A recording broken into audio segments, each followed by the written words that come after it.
Good afternoon, everybody. Thanks so much for coming today. I'm Ed Steinfeld. I'm the director of the Watson Institute, and it's a great honor and privilege for me to introduce this Taubman Center for American Politics and Policy event, dialogue, discussion on race in the presidential election. Of course, it in some ways is more appropriate for Jim Morone to be standing here and introducing because he is the director of the Taubman Center within Watson, but because Jim is going to be a key player in the dialogue, I'm going to introduce.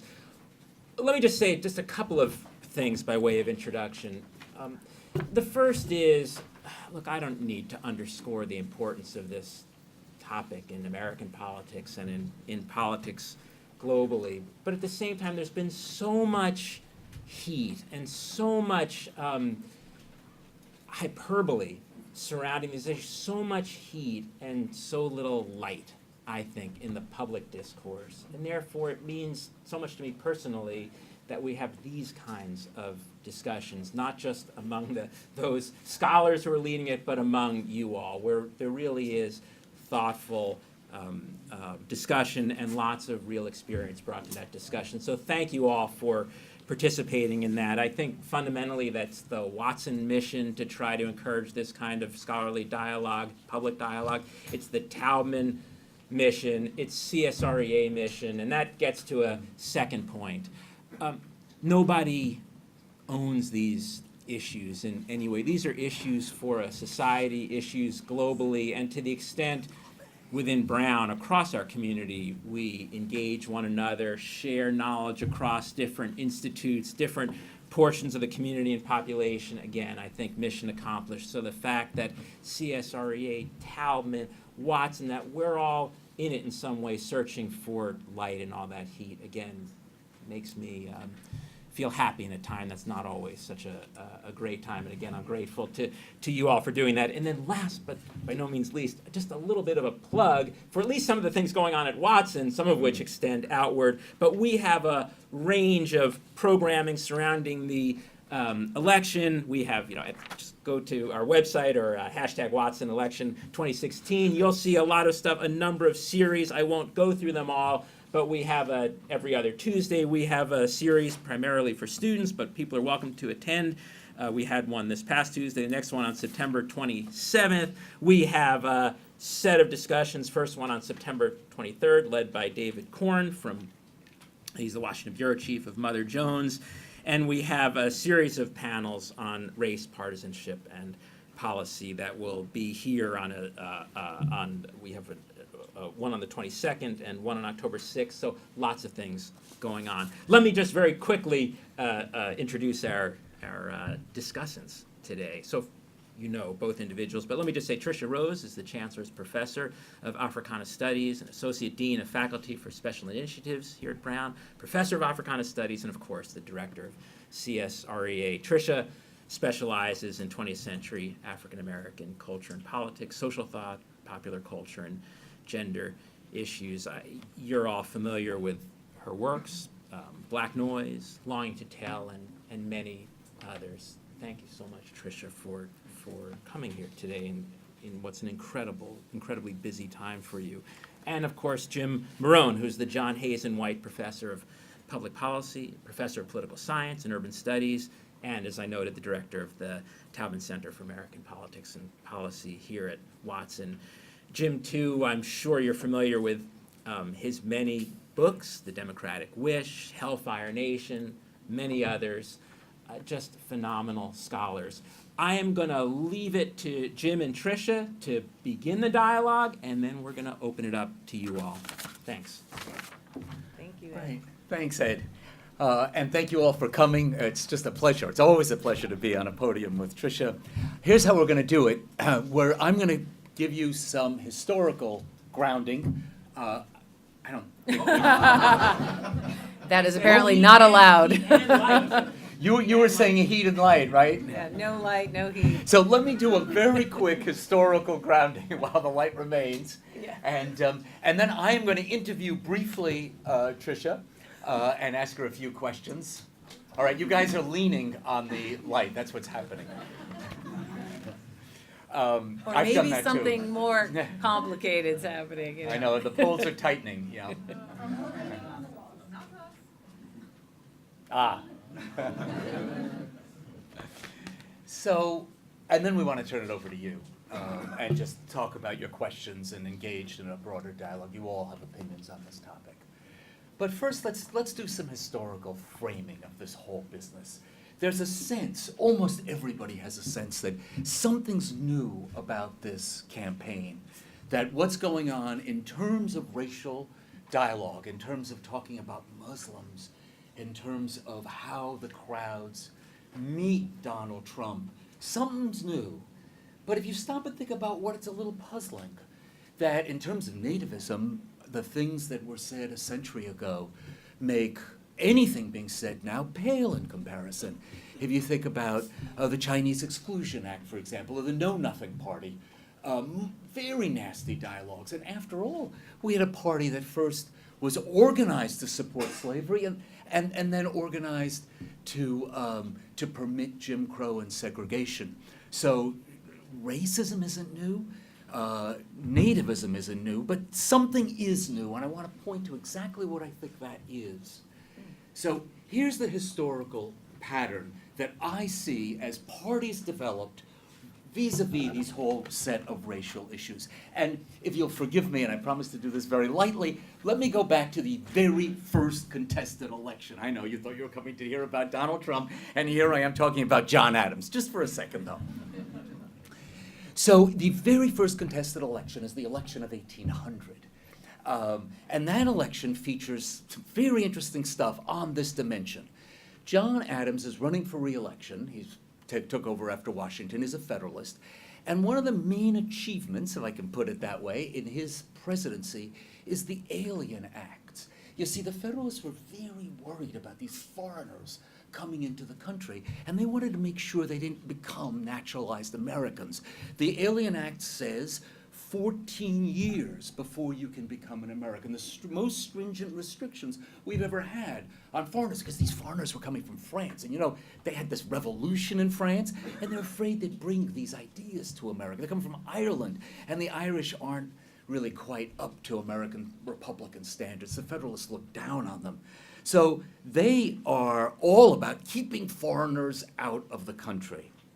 The Democratic Republicans, Jefferson's party, are outraged. They think foreigners like the Irish and the French ought to vote immediately. Man, maybe make them wait a year. But they're very tender. Their idea of building a coalition is engaging as many foreigners as they can.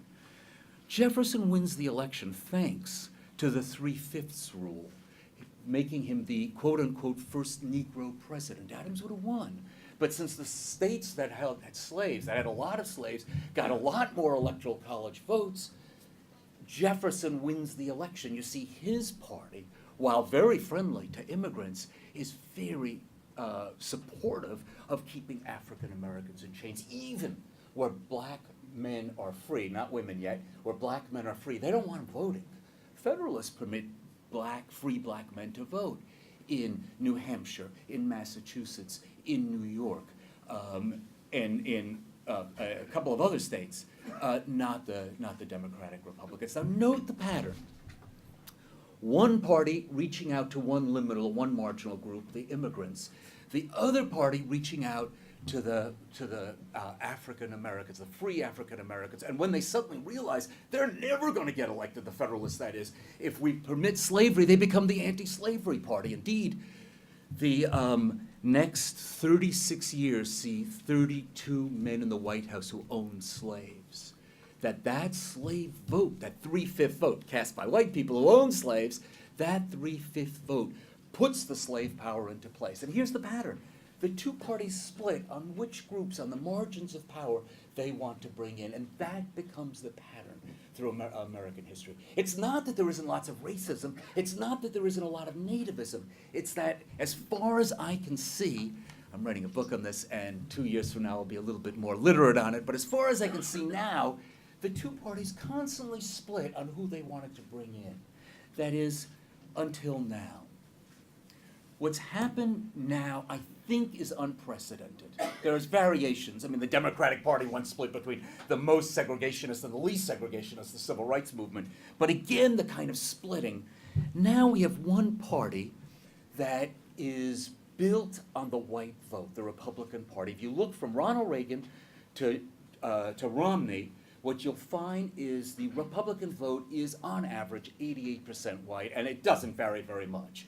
It is a white person's party. We've not had that kind of party without either immigrants or African Americans in that party. And it developed slowly. 1972, the South flips and whites start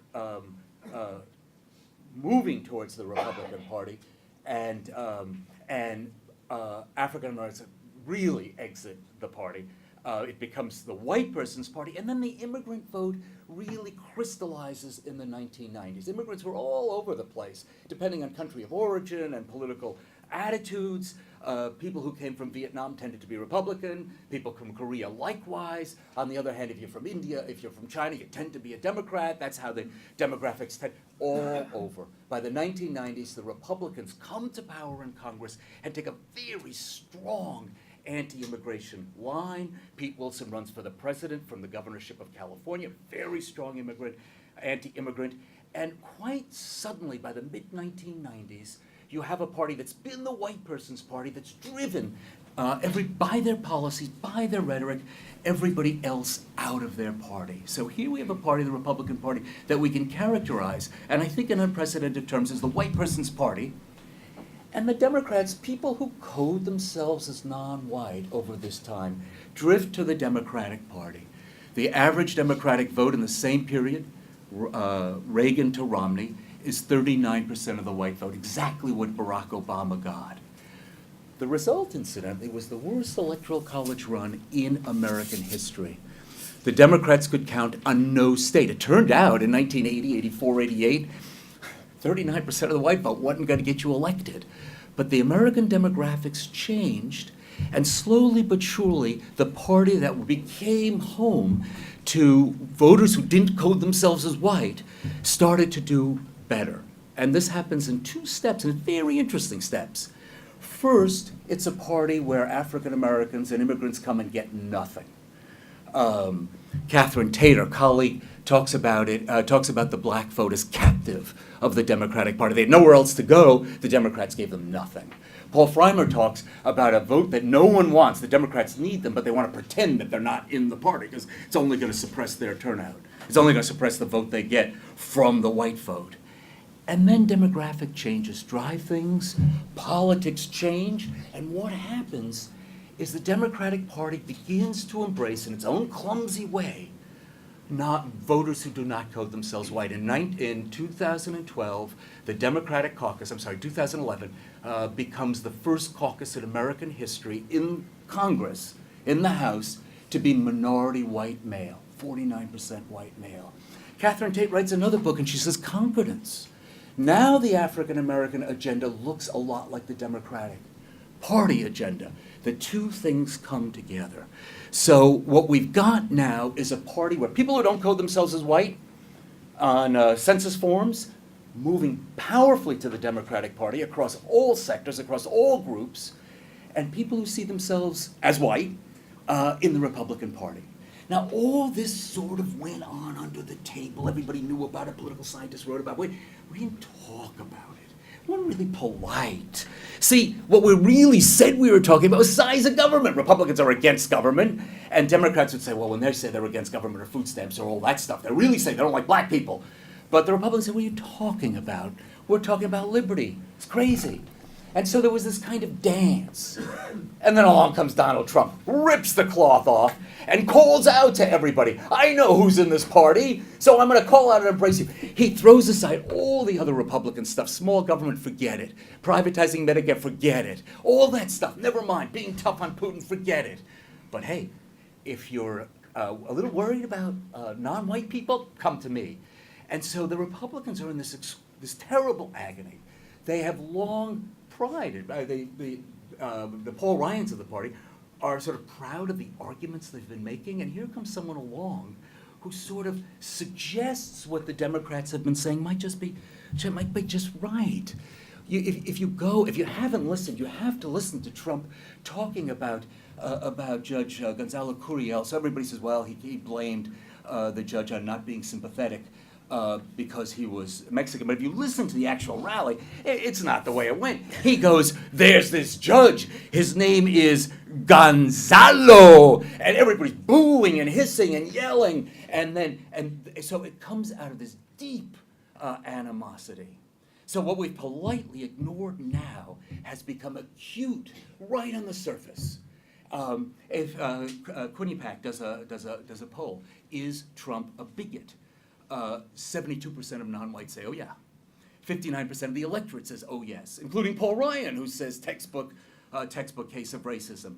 But only 29% of Republicans think that he's a textbook bigot, which is to say now, we've come to a case where the parties are just saying really different things about both race and immigration, whether it's Muslims, whether it's Latino Americans, whether it's African Americans.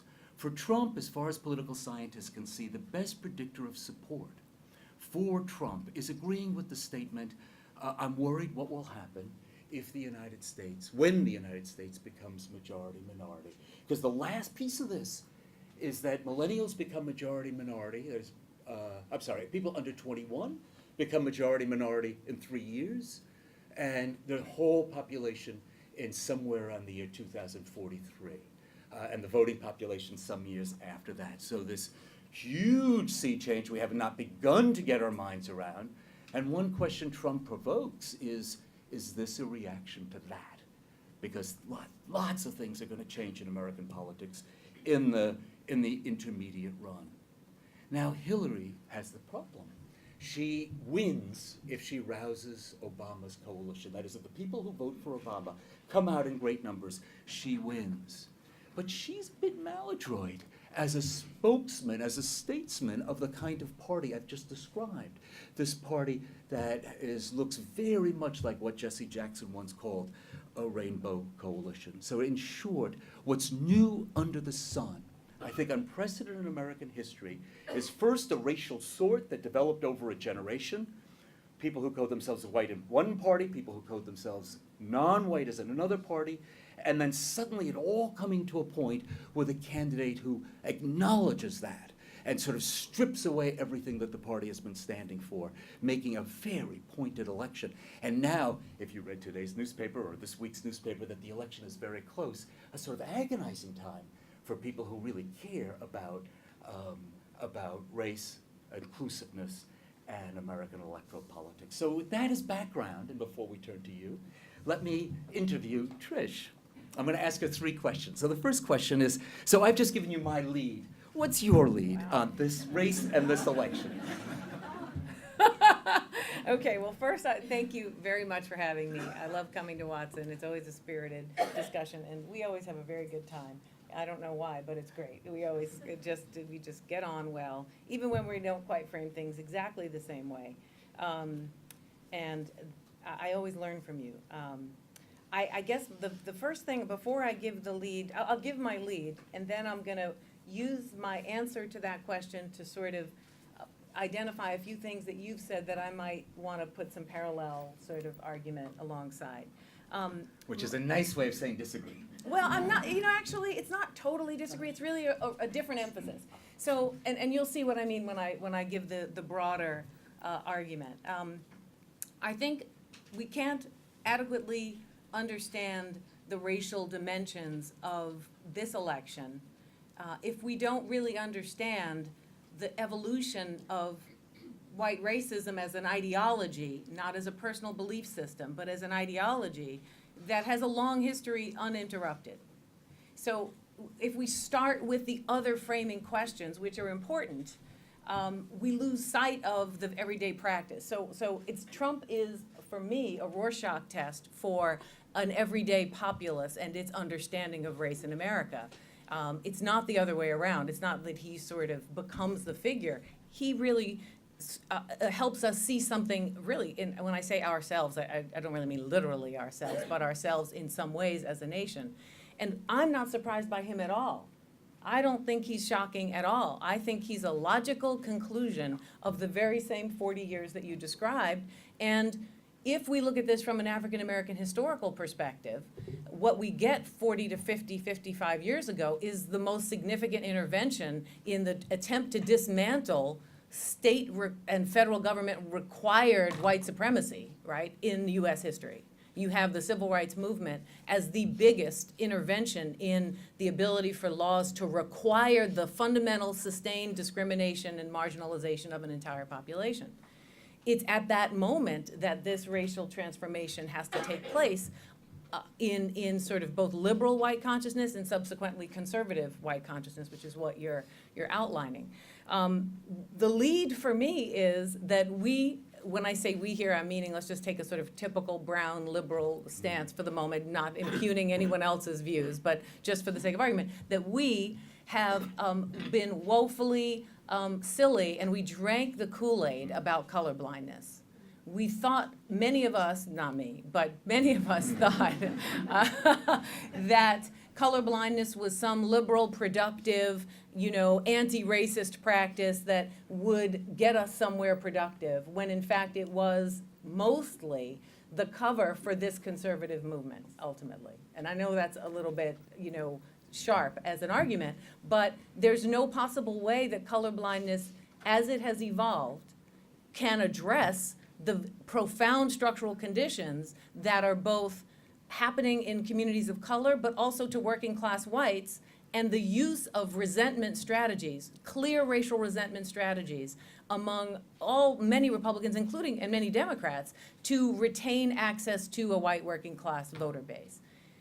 So race is actually the most powerful vehicle in most of the elections since Ronald Reagan to sustain a sense of investment in the voting population among whites. So to me, the lead is that we've been looking for racism, and the scholars who work on colorblindness have been making this argument for a long time, and I can talk about who, but we've been looking for Bull Connors as the problem, while a whole nother, very sort of socially accepting looking, smiling discrimination, soft structural racism through a soft, sort of cultural embrace, but a very strong political rejection of any kind of egalitarian outcome-based policies like affirmative action, just to give you a couple. So we've been looking for Bull Connor segregation now, always will fight to the death, when what we really have is a much more soft social framework for very similar political ideals. So so colorblindness to me is an important part of trying to understand how this happens. I do not buy the Paul Ryan argument that he loves his arguments and thinks this is, a kind of decline of the intellectual trajectory, although it is a decline of the intellectual trajectory. But I don't think that's really what's going on, because many scholars who've been studying this racial dynamic, not just in national elections, but all the way through the sort of practices of racial ideas, talk about a combination, and actually it's quite a debate, but between a kind of real embrace of what's called reactionary colorblindness, which is considered the more right-wing version of colorblindness, versus strategic racism, which is the stoking of racial resentment, using of the so-called Southern strategy to provoke intentionally and garner votes intentionally across time. Now, so the question is it a genuine policy, or is it really just designed to capture a given vote? That's an interesting question about Donald Trump. He's very compelling. He looks like he'd be a reactionary, racist in many ways. But if you look at his whole trajectory, it's much more like a kind of liberal colorblindness that someone finally told him where the numbers were, and because he ultimately, is a stage man who wants to win at all costs, he doesn't really care what he's going to say, is what it looks like to me, whatever the numbers reveal. Now, my argument would be that it doesn't actually matter what's going on in his heart. I don't frankly care about that, and I can't get involved in that game. All I can get involved in is what it's stoking in people. This is, again, why I think he's a Rorschach test. He tells us much more about ourselves as a nation and what we deny about our actual significant investment in these ideas. This is very common on campuses and other general liberal-ish organizations and institutions that sort of think that there's this strange alien group of people they've never seen before who have these values that they don't share. It's like, what are we gonna do? Do you know anyone like this? You know, where can they be? Well, they're basically half of white people. So, you know, if we were to just cut down the room in half, it'd be like half the people, you know, a little less than half the people in the room. That's a lot of people. The denial about that is stunning to me. Now, people of color, it's, in my experience, certainly the studies and the numbers, and then everyday conversation, are not in any way shocked by that. They're just depressed, frustrated, worried, but not shocked. You know, again, it's not that I'm claiming that people are aggressively racist and hate-filled, and I say that because the Perception Institute, which does social science and social research on perception and bias, did a study and asked to figure out what level of worry and anxiety people had about being called a racist. And overall, whites scored at this level, which is to say that they would almost equally want to be called a pedophile than they would want to be called a racist. That's a lot of anxiety, because I thought to myself, pedophiles are definitely worse than racists. I mean, even to me, you know. And I study racism, right? I'd still be like, I'd rather be a racist than a pedophile. But the fact that we're having, I mean, really, it's like today, if you gave me a choice, I think I'd go for racist.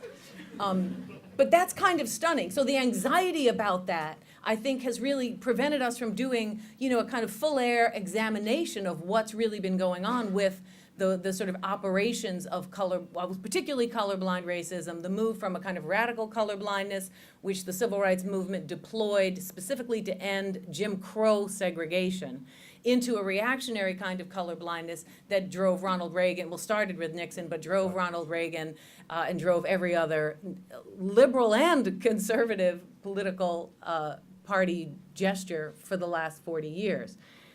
So the lead to me is our deep denial about racial ideology and the sort of legacies of it, that we have a fantasy kind of about where we are. I just have one more thing about the millennials and the idea that they're going to be in a kind of new racial milieu. And there are many multiracial democracies where there's a color and racial caste system. So I'm not in any way compelled that just because there are going to be lots of people of color, there were lots of people of color in the South. South was mostly black during slavery. That, you know, that having a lot of people doesn't guarantee anything. So I would be very careful, because other studies do show that these sort of racial values transcend generation. And it's not unlikely that those values get heightened over time when investments like housing, schools, property become very important, and the kind of freewheeling, youthful perspective is behind us. Great. I will say, I think millennials are different. And if you look over time, just looking at the Pew surveys, there are striking characteristics. But it gets us a little off topic. So, Right. And it's, But on the but question, over time, right. too, it's a more diverse, and their public opinions are really different. But you're right, that doesn't lead to any kind of demographic destiny that interacts with lots of I guess groups. the question is going to be, how are they going to vote, and how are they going to be polled when they're 40? I mean, the question isn't, I mean, so we'll see. We'll see. I guess you'll be seeing, I won't. Yeah. You'll be seeing. Yeah. So question number 2, and that is directly out of what you've said. Trump is sometimes seen, like so many movements around the world, as a reflection of economic anxiety. No one else is talking about this stuff. Sanders, yes, but very few other politicians. He brings it up. And then, as you said, he's also talking frankly, calling out white supremacy in a way it hasn't been called onto the stage for a long time, though it was there. How do you sort out how much is race and how much is economic anxiety? Boy, I wish I knew the answer to Yeah. that. I mean, I as would think in about literally, but I mean, I can sort of speculate. I think, I'm not sure these things can really be separated, because I think they inform each other significantly for everybody. But I think the power of racial dog whistling has really been underestimated. There's a great book on it by Ian Haney Lopez, a legal scholar at Berkeley. and it's called Dog Whistle Politics, but it really helps historically articulate the trajectory of the use of racialized dog whistles to create what leftists would argue is a kind of an unproductive alliance between working class whites who are not being advantaged by Republican policy, but a kind of racial advantage that that alliance created, even if the economic disadvantages were quite extreme. Some people think that, you know, after '08 and the collapse, that the fragility or the accumulated fragility of the white working class and the white middle class was basically reached a tipping point. And that tipping point in terms of, you know, there being significant drug problems in, you know, outer Rust Belt suburbs and rural areas, the sort of drugs and crime problems that they had been led to believe to dog whistle politics, that this was some specifically black cultural problem that was over there. And that the inability to sort of do that, to see up front the devastation of the upward escalation of wealth concentration, brought to the fore an economic fragility that was there, but you know, really enhanced it. But it is completely racialized. It has to be understood as a completely racialized escalation. Otherwise, look at the alliances we would have. Right? If it were not a racialized conception of one's class position, then it would be, we're all broke, we're all, you know, being mistreated, we all need affordable housing, we all need health benefits, we all need good jobs, we all work hard, and, you know, we're all vulnerable to certain types of drug addiction, and we all need rehabilitation over prison. You know, there'd be so much symmetry, because race as a sort of whiteness as a source of nativist control of the state would not be interfering with that.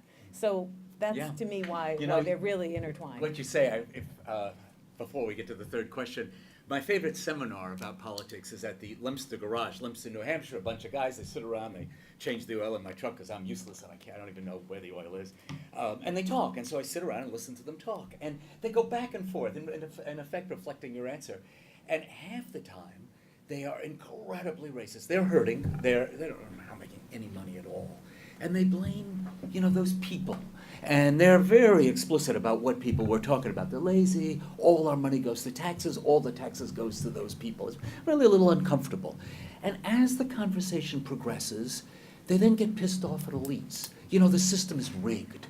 And then they sound just like Bernie Sanders. They go back and forth between sort of outright white racism as an explanation for why they're doing badly, and then economic populism as an explanation for why they're doing badly. And I keep wanting to say, well, stay over there, and we'll have that coalition you've just described. But it's always slipping back and forth. And what's so interesting about the Trump phenomenon is he's really explaining, you're hurting, this is why, these people are why. And there's so little explanation on the other side. Sanders did make a run Right. at that. But it's interesting how the same people, you said it,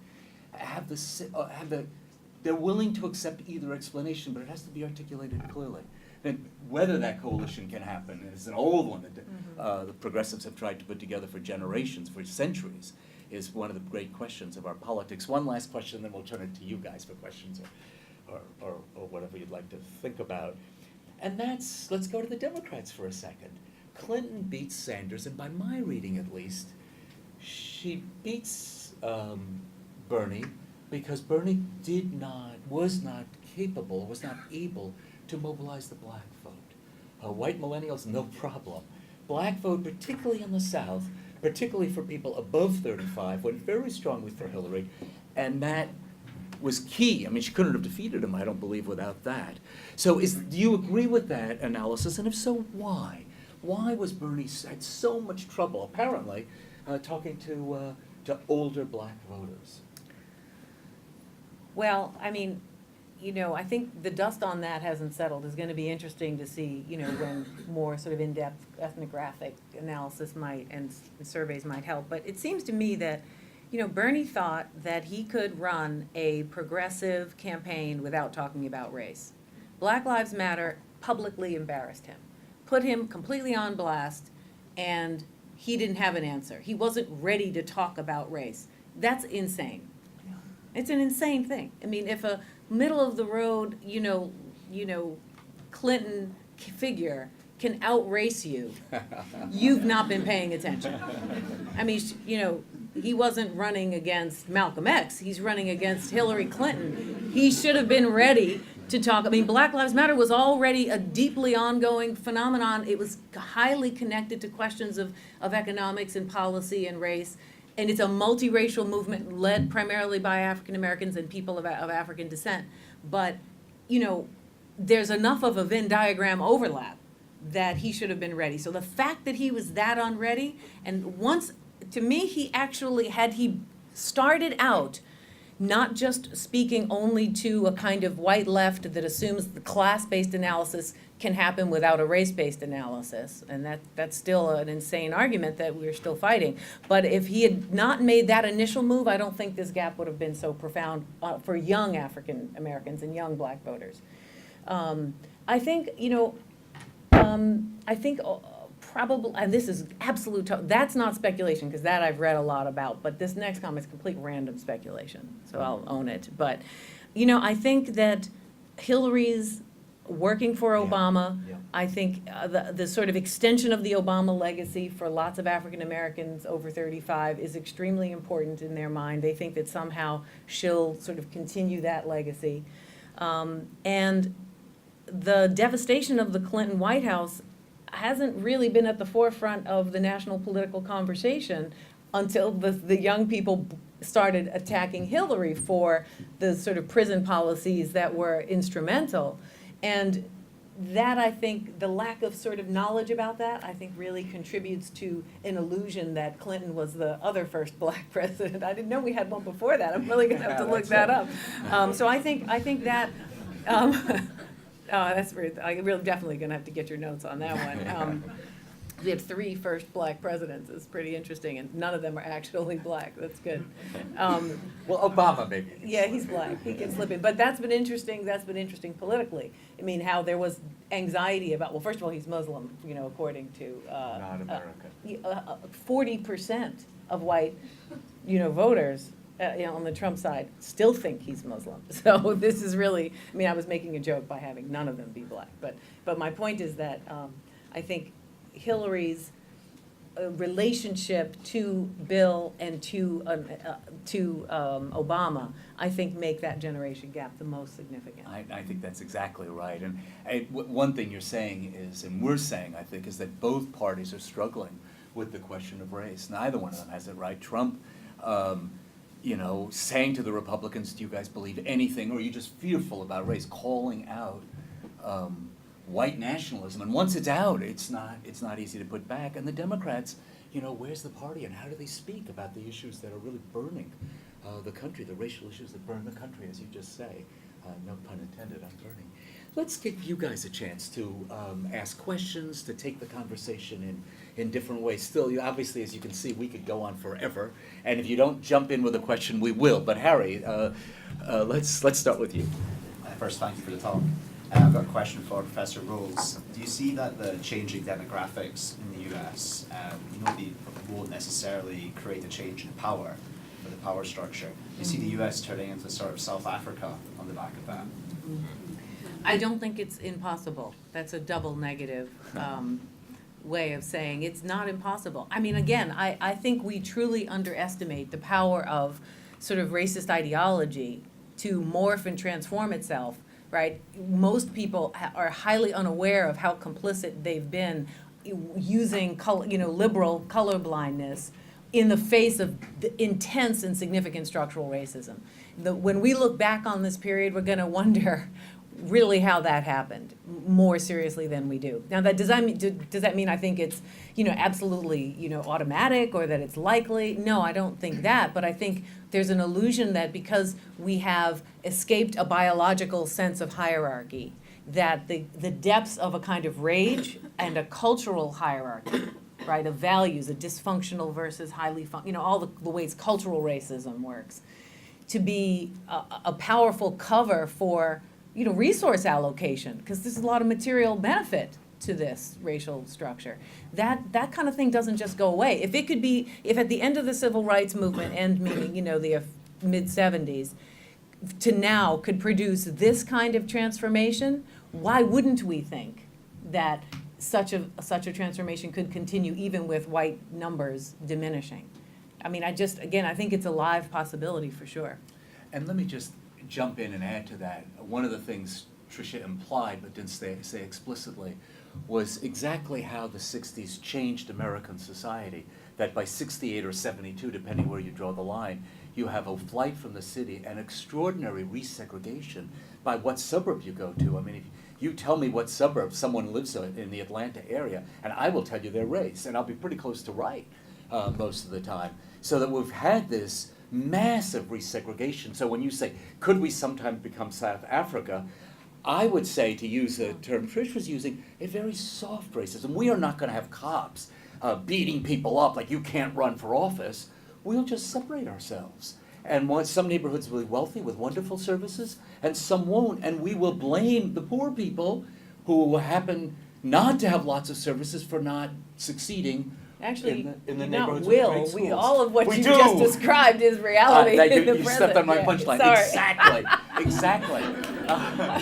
So I'm like, sorry. that's something that came out of the effort to integrate our society. We segregated our society. And lest everybody else start feeling smug, I mean, I look at the Brexit vote, not to pick on you, Harry, but I look at the Brexit vote, and there are lots of societies segregated. I mean, you tell me where you live, I'll tell you how you voted on Brexit, right? So there's lots of societies segregating by wealth in very dramatic ways.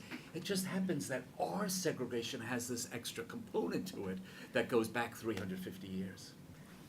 Should I just go Yes, on? yeah, keep going on. Okay. Yes. Hi, so thank you for your talk. So you mentioned about the racial resentment that was being fueled, so that basically a lot of the party leaders were stoking in blue collar whites. And so I was wondering if, so like, would you see the racial resentment like the only way to, only immediate way to court poor whites? And also, is like the blue collar white society intrinsically like racist just by the as a community, or is the racism in blue collar whites actually instilled in them by the elite in order to get their vote? Great question. Yeah, well, there's a couple in there. What was the first one? The second one is about are blue collar whites racist? What's the first one again? I'm sorry. The first one is so like Stoking racial yeah, resentment. so like is that the only way to Okay. immediately court them? Right, thank you, I'm sorry. The second part was also so good that I then repressed, I forgot the first part. I think it's the most effective. And I think that's the question for people who think they're outside of the racial resentment loop. The question is, why is that so compelling? It's immediate. All the things that your mechanics are able to conjure up and to flip back and forth. And the way they're tethered, because the illusion is that all of these people of color, particularly black people, mind you, because this isn't an equal opportunity lender around who's paying, who's so-called spending all the taxes, that the idea that it is a loss of resources and it's being given to those who are takers is a racist ideology that is completely tethered to the economic argument. So they're not one and then it's explained separately. They're actually wound up together. So I think it's the most effective. In order for it to become less effective, this is a big debate. Some people have said, you continue with colorblindness. Some scholars have argued, you just stay with colorblindness and eventually things will change and they'll see that this racism doesn't work. Others say, like Lonnie Guinier and others say, no, that's not gonna work. We have to actually make people aware of this kind of racial resentment and transform whiteness because it's an identity that's as mobile as any other identity. It's not a biological category, it's a social construction with significant material values and investments. And once you have that framework, you can have anti-racist consciousness among all groups of people, right? That has to be developed. It's kind of a political race argument. The idea that you link your fate with people not based on what they look like, but based on what values you share and what connections you make. So in that sense, so that answers your second question, which of course I don't think anybody's intrinsically, I don't even know what that would mean. It would, for me, you don't mean biologically. No, but it's like a communal kind of thing where, I mean, around the world, there's like an intrinsic like xenophobia, especially when there has been a huge like a community of single race or single like kind of community, and there's like a new influx of other people. There has been like almost every single case we've seen a lot of xenophobia in the begining, and Well, we never really had that history. First of all, we stole the land from Native Americans, so we already, when we, I feel like Tonto, you know, like, what do you mean we? But when, whites got here, they were never alone, okay? So, and enslavement, and then, of course, the Chinese and any number of other immigrants that were manipulated as laborers to serve the building of an empire, means that whiteness was always in framework and contrast and contradiction to other racial groups. The whole logic is constantly interrelated. So there really is never a we're all alone and oh my gosh, who Yeah. came here. It gets complicated by each generation Right, of new right, Americans. it definitely but changes. Frederick Douglass writes, as he's a slave, his owner rents him out to be a shipbuilder. He's a very talented man. And the white workers are, and this is the 1830s, mind you, so we're going way back. White workers are delighted to have him. They get along, it's all fun, they like the guy. And he likes them.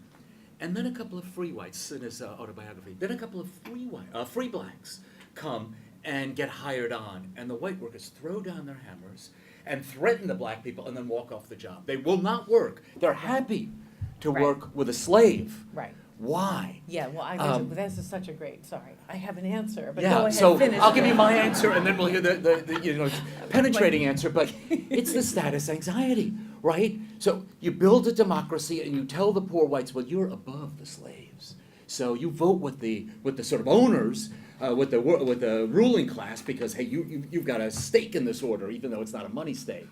Tocqueville talks about this as well. The status anxiety in the free states is awful. So I'm above a slave. I don't mind working next to him. But when he's my equal, he might even make more money than me. I can't have that because it breaks this incredible hierarchy. So I bring this up not to make you all pessimistic, because I'm actually really optimistic about the future of America, but to say we're dealing with, and this is something Tricia has said repeatedly in various ways, we're dealing with something that goes all the way back and goes very deep. So of course a politician sees this crack cocaine of racism, it's the easy way, and it goes so far back that here, have some of this, oh boy. Implicitly, explicitly, it's very powerful stuff. Is it inevitable? I don't think it's inevitable, but it's very strong and very easy. Yeah, thanks, that's great. I love this, this example, because I want to push it even a little bit further and say that it's not just working class whites who have a higher status than the enslaved in that story that matter, but that happens all the way up the class food chain. That even wealthy whites have a very similar understanding, because white identity is about not being black at some fundamental level and being in a higher status. It's not separate from that. And some people have written, and I don't know if it's legitimate, because again, your field is this kind of political polling, but that Obama as president unleashed in the unconscious a kind of anxiety about whiteness as a privileged state that nothing else could do. Doesn't matter how much he ignored black people or told them to put their slippers on or told them to take their slippers off or, whatever it was he was chiding people to do. It doesn't matter how much he didn't sort of comport with a left position, that just the sheer fact of him being there. And it's not just the highly, right-wing resentful constituency that he provoked.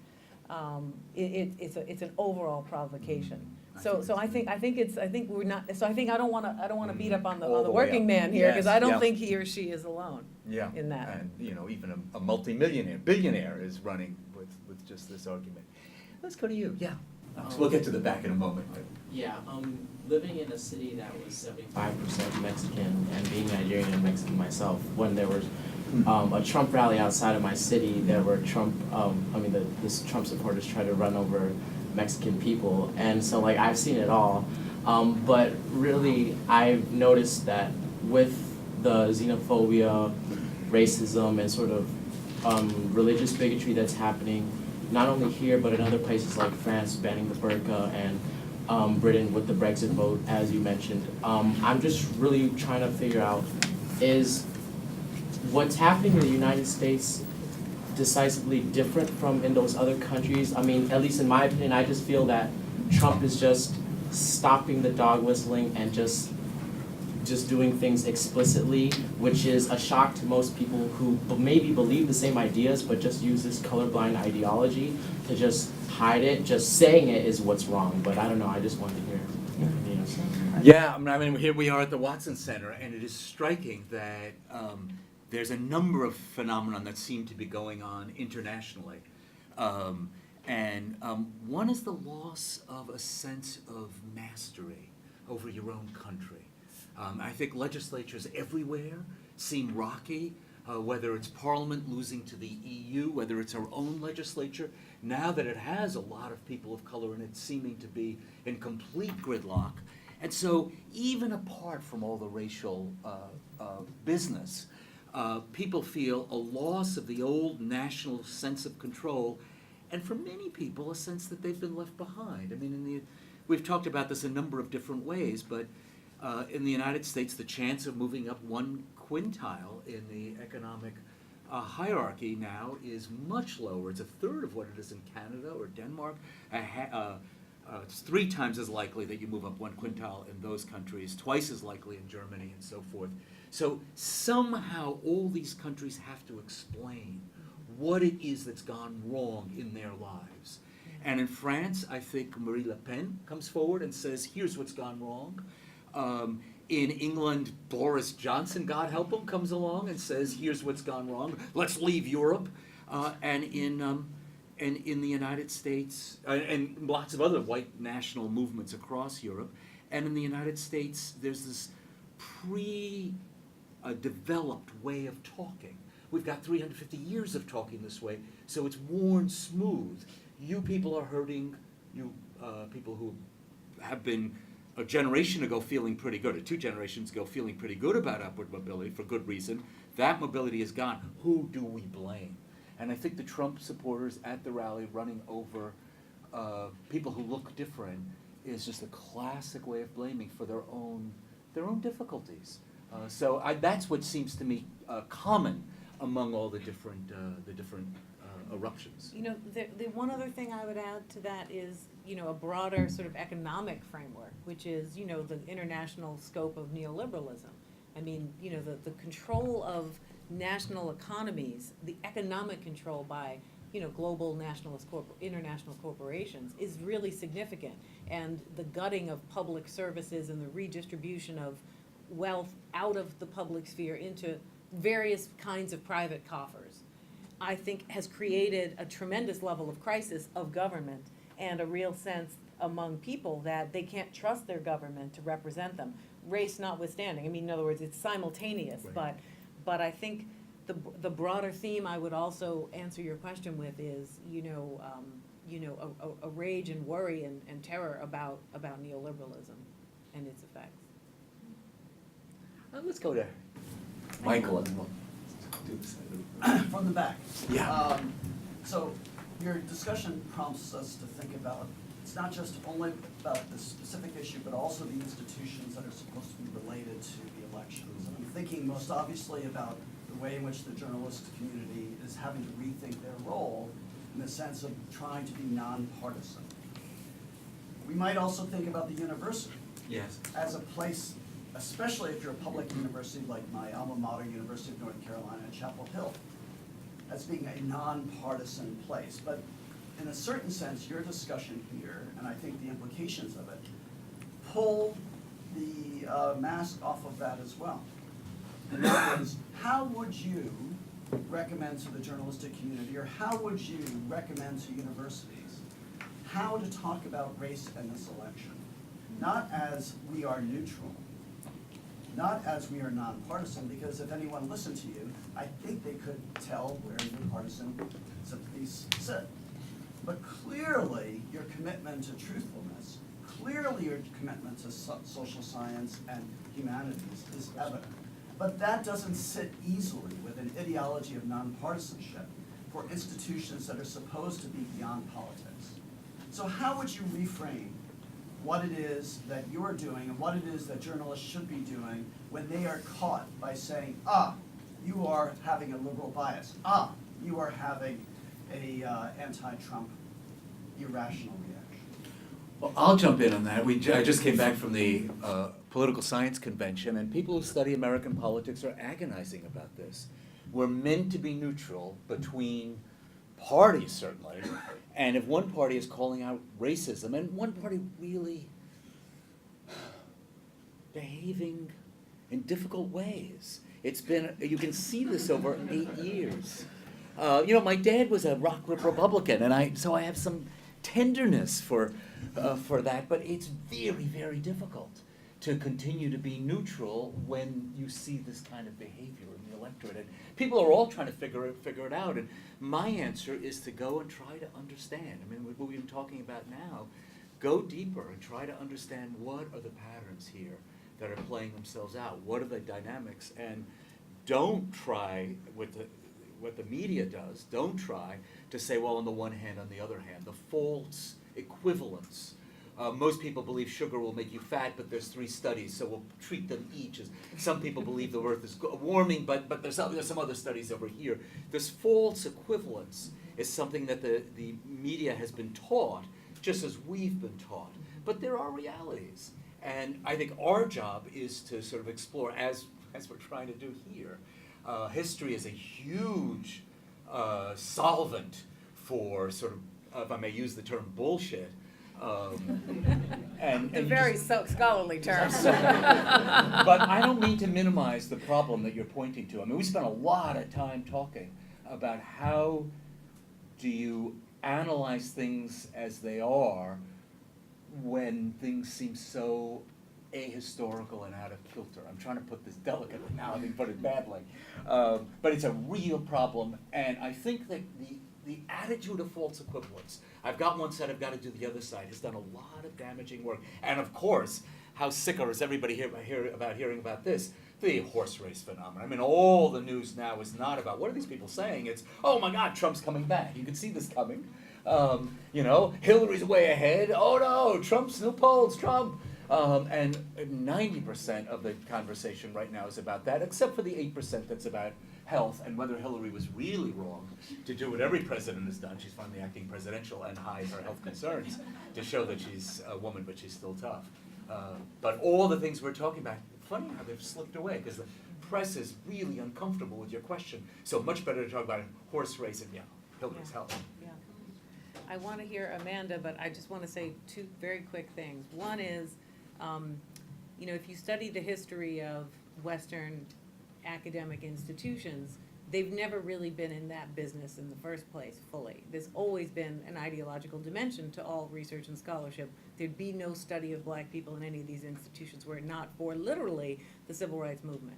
So let's just have and women's scholarship, people of color broadly speaking, history from below, all interventions in the last 40 to 50 years, and social movement based. So that's not to say good research didn't come out. It's just to say that it was basically a white male domain. And if we're not going to be honest about that, then we can't then sort of bemoan this kind of, what are we going to do? So that's one thing. The second thing is, if you study ideology at all, everyone's got one. Yeah. So even so-called objective empirical work has it too, and there's enough research on that. But journalists are in a different boat, but they should have some relationship to the truth. That there is, there is, at least by some general sense, and I think that that it's a market agenda really more than anything. It's a major corporate market agenda more than anything else, as Trump that's sells driving papers. that, yeah. Thank you.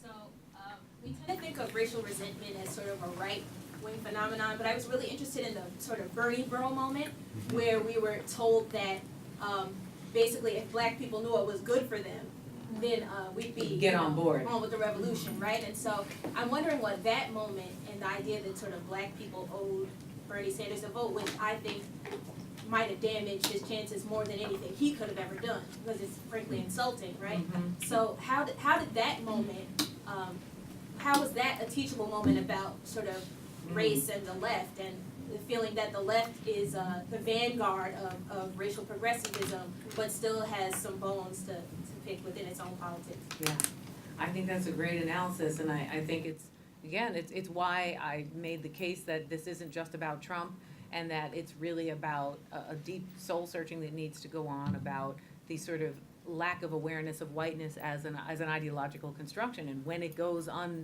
unexamined, you get lots of seemingly contradictory outcomes. The black left has been telling the white left for at least 40 years. I mean, again, I don't study all periods in human history, but I know for sure 40 to 50 years, there is no class without a racial conversation. You can't not have a racial discussion.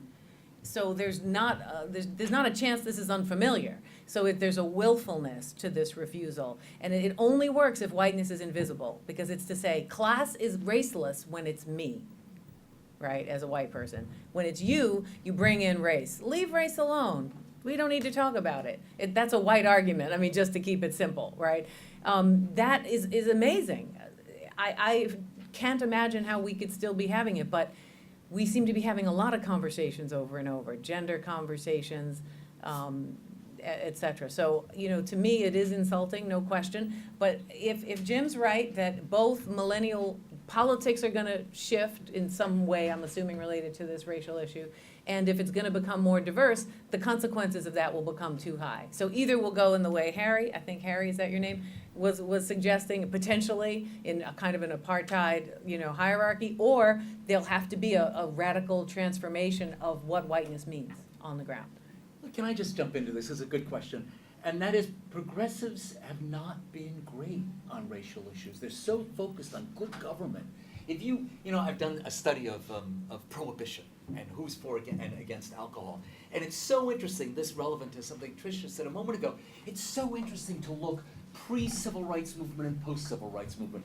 Pre-civil rights movement, it just assumed, well, sort of black voters are unreliable on the prohibition issue, and historians would just assume that, because it was just because that's what was argued at the time.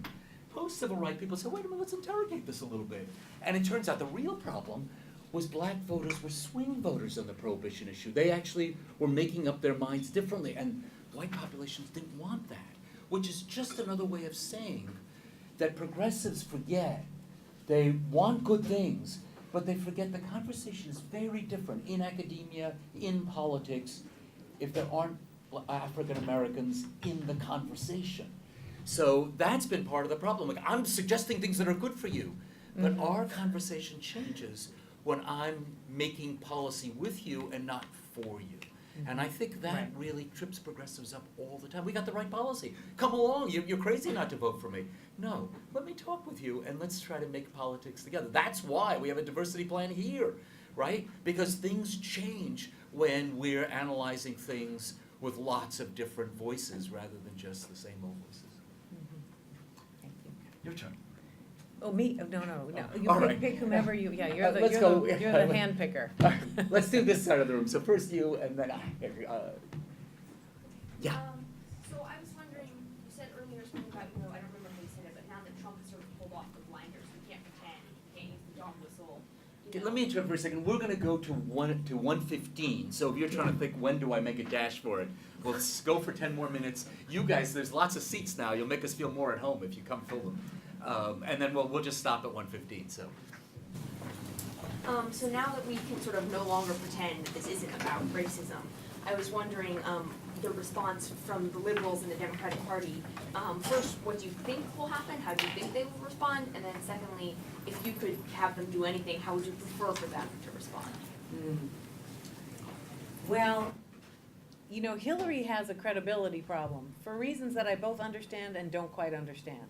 Because, I mean, she's certainly no more or less reliable than most of the band of ragtag politicians we're stuck with. Because none of them, I mean, you know, Michael could see, I guess he's not here now, would see me as sort of, you know, assuming I'm a Democrat, but most of them irritate me as well. So I think that I'm definitely an almost equal opportunity disgruntled person.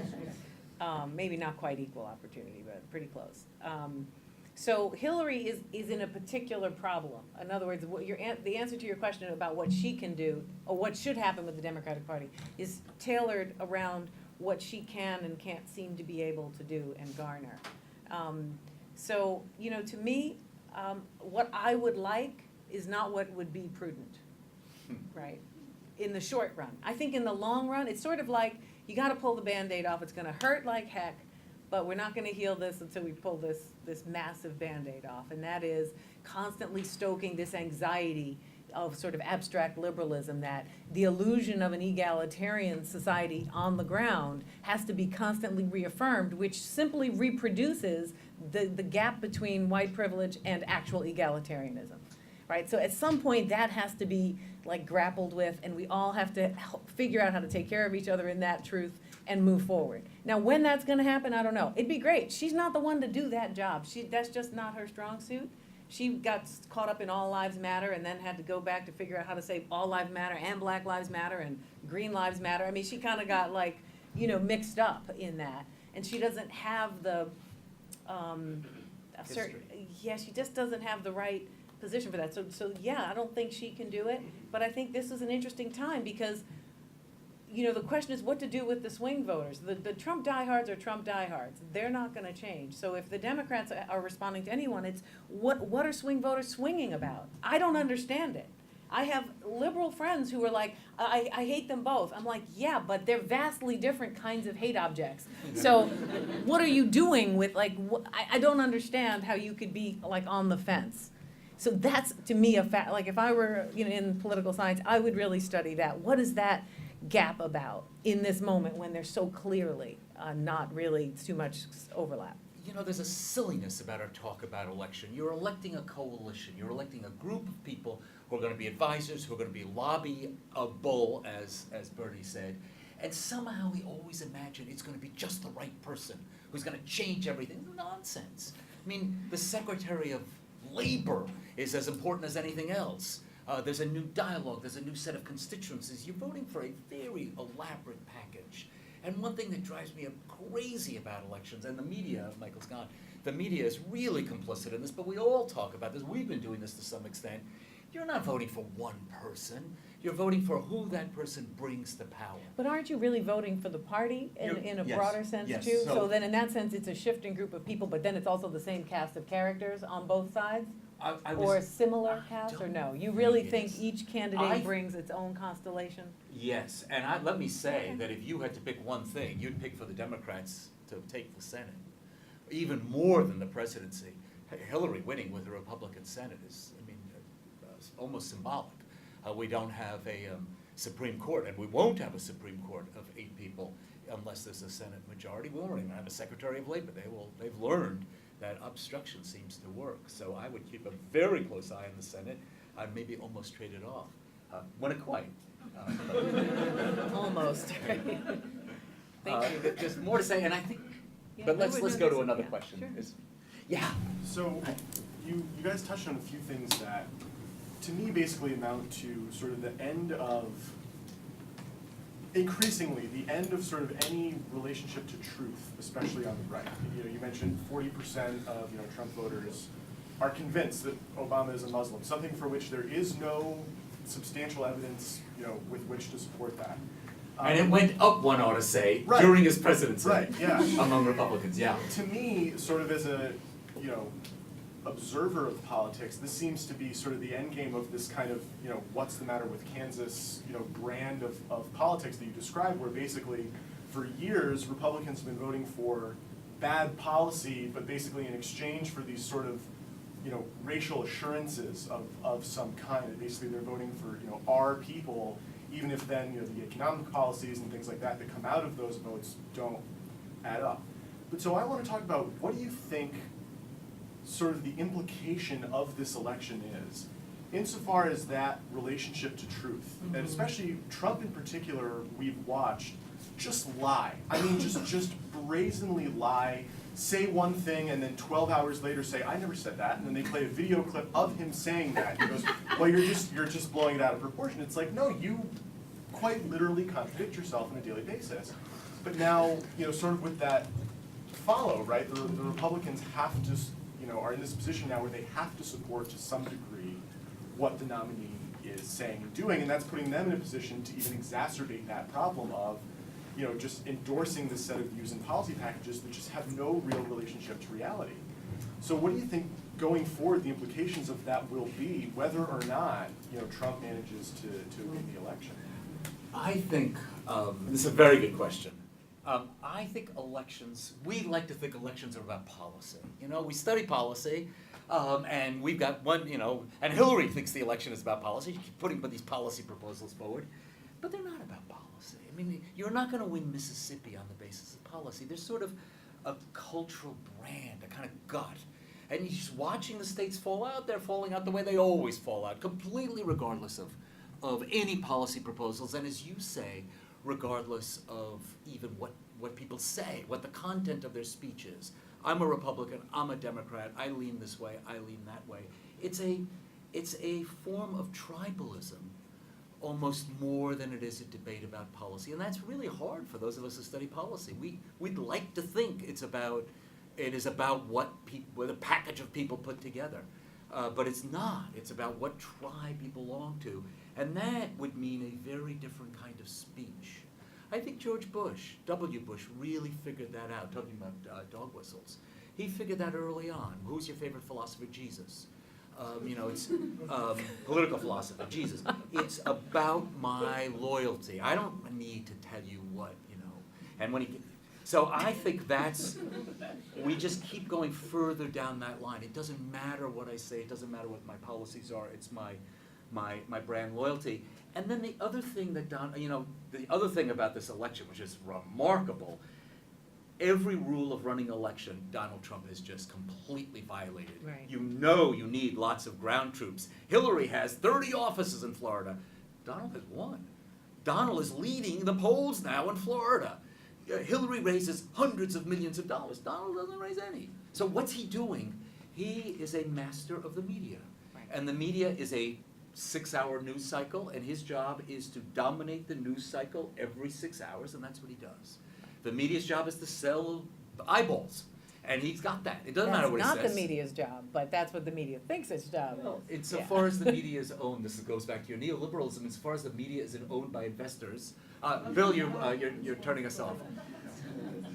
I would say the media is Right. owned by people who Yeah. it's a capitalist thing.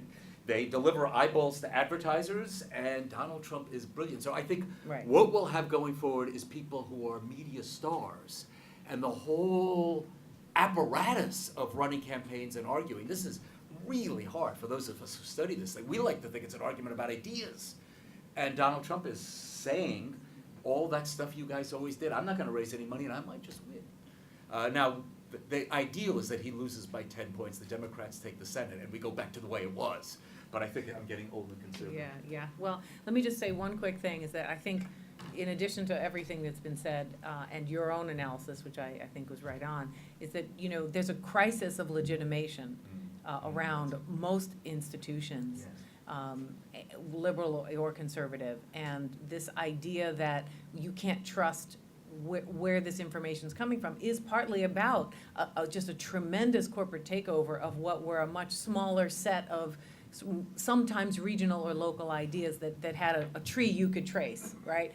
There's really a tremendous crisis. So people, they don't even want to get into the question of truth because they think there's so much manipulation. So that's not going to end well. I don't see that ending well, but I do think it's a crisis of legitimation. Okay, this is always raises Yeah. more questions than it answers. We've got like One 2 more, minutes. yeah. So why don't we just ask your questions in 15 seconds? We're only going to take questions. We're not going to answer them. Go. So what you're saying is because the word racism is the worst thing ever, and because they don't want to give up their money that they have, and because 80% of the Republicans have power, it's hopeless until another 100 years. No. No, We weren't going to answer questions, but hey, we have to take this one. we had to say no to that. No, I am not saying that. I just think, you know, a lot of the realities, there's no reality you can fix if you're not paying attention to it. Do I think ideas are fixed in time? No, I wouldn't be a teacher if I thought that. But we have to take this kind of emotional investment seriously. We can't run from it. And I think you need, in my opinion, you rarely need 90% of any constituency. You need a talented, creative, small percentage who can make a massive difference. So to me, a lot can change. I feel absolutely confident. I think Black social movements on the ground are extremely savvy, and a lot can happen there too. I want to answer this one too. I'm sorry. I was going to take a lot of questions. I just can't resist. And I want to talk about millennials for a second, because I think you are crucial. I want to say 2 things. first take a look at same-sex marriage. Now, the narrative is, oh, Right. public opinion change is great. You know, Yeah. 2000, everybody's against it.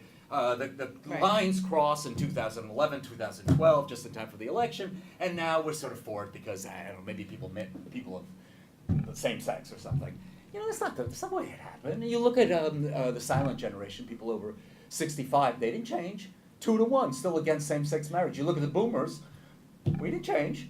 But still, the numbers went up a little bit. What happened was a new generation came online, a generation that wants nothing to do with these bans on same-sex marriage. And as soon as they came online in the polls, people under 35, the numbers started to go because they're 85% plus. Like, this is not an issue for us.